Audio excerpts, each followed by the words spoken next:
Olá,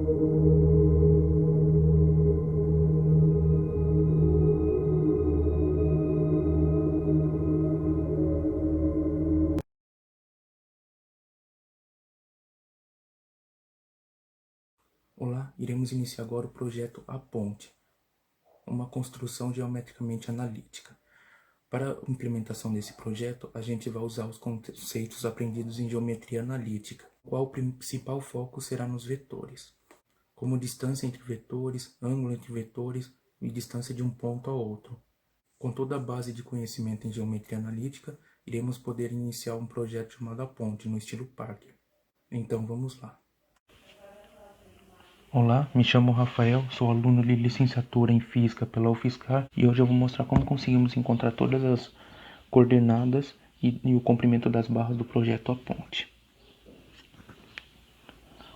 Como sabemos o segmento AB, mas não sabemos o segmento AH, denotemos que AH seja X e Y. E o ângulo entre esses vetores AH e AB é 45 graus. Vamos definir que AB seja o vetor U, AH o vetor V e BH o vetor S. Para encontrar a coordenada no ponto H, utilizamos a lei dos ângulos entre vetores, que fica nesse formato. Ao substituir os valores, vamos ter isso. Ainda substituindo os valores, teremos que sairá isso, e realizando todas as operações algébricas, chegaremos à conclusão que x é igual a y, ou seja, os dois pontos da coordenada no ponto H, x e y, são iguais. Vamos substituir y pelos pontos A, A. Como denotamos que AH é o nosso vetor V, podemos dizer que ele é o vetor da soma AB com BH, ou seja, teremos que... Bom, então concluímos que V é igual a U mais S. E ao substituir todos os valores, descobrimos que S no ponto X é A menos 5 e no Y é A. Bom, e para descobrirmos o valor de A, temos que resolver os ângulos internos. Como essa soma tem que dar 180, nós vamos subtrair 180 de 74 e vamos descobrir que aqui é 105,94. Para descobrirmos esse ângulo aqui, nós somamos esses dois ângulos de baixo e subtraímos de 180. E vamos descobrir que esse ângulo tem 29 graus. Agora sim, para descobrirmos o valor de A, só precisamos jogar na fórmula do ângulo entre vetores.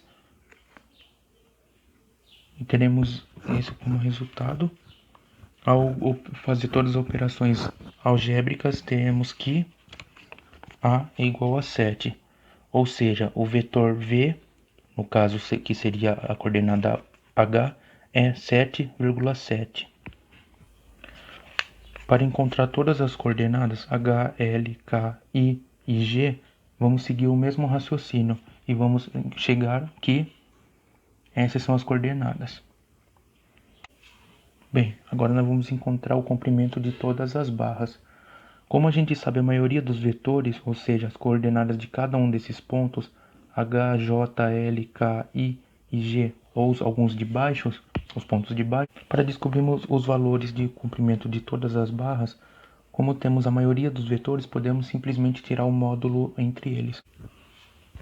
Bom, e foi assim que a gente fez para encontrar as coordenadas de todos os pontos que faltavam e o tamanho de todas as barras.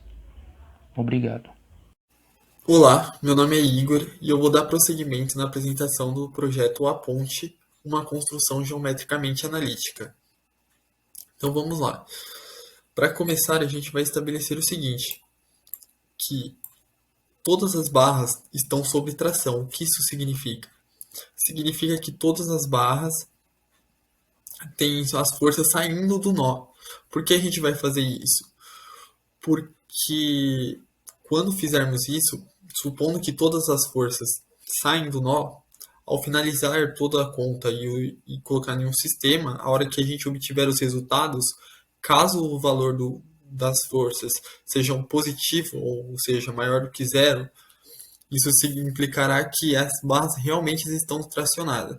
Caso as forças da barra deem um valor negativo, ou seja, menor do que zero, significa que as barras estão sob compressão.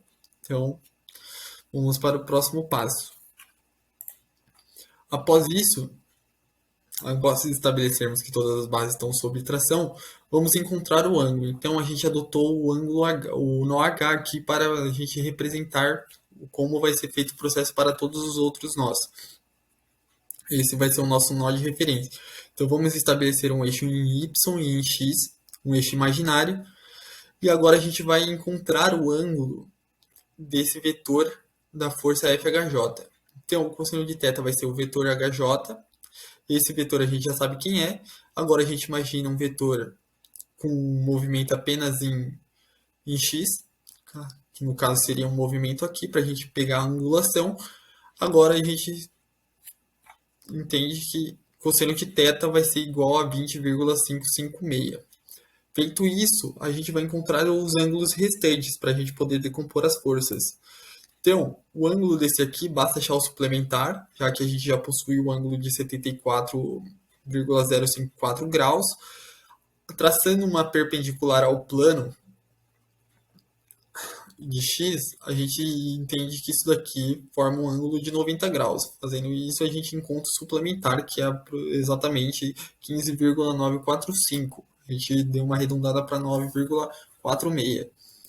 Após isso, a gente sabe também que esse ângulo aqui é o alterno do ângulo da base aqui, que era 45 graus, e basta fazer o mesmo processo para esse ângulo restante que a gente encontra, que é 35,54. Fazendo isso e obedecendo todo o critério de forças em X e Y, a gente chega ao nó H, e isso se aplica para todos os outros nós. Com isso, a gente pode chegar ao resultado, após colocar num software para calcular, que essas serão nossas forças, e realmente as barras que estão negativas significa que elas são as barras que estão em compressão. A gente utilizou FDJ barra FDK porque são barras simétricas. Então, após colocar todas as contas num software, ele nos fornecerá exatamente a força de cada uma das barras. Então aqui temos nossa tabela de referência com os materiais disponíveis para a confecção da ponte, a resistência de cada um deles em newtons por metros e aqui o valor de cada um deles também em reais por metros. Aqui está a nossa planilha com nossos segmentos, os comprimentos, as forças e etc. A resistência em newton metro de cada uma das nossas barras, com as forças que já obtivemos realizando cálculos como vimos anteriormente. E aqui temos que o aço é o nosso material com maior resistência em newtons por metros. Então, aqui está nossos materiais também. Aqui está nossos materiais, que é o aço, e se esse material suporta ou não a força que está sendo aplicada na barra B, por exemplo, que no caso é 13.668 newtons por metros.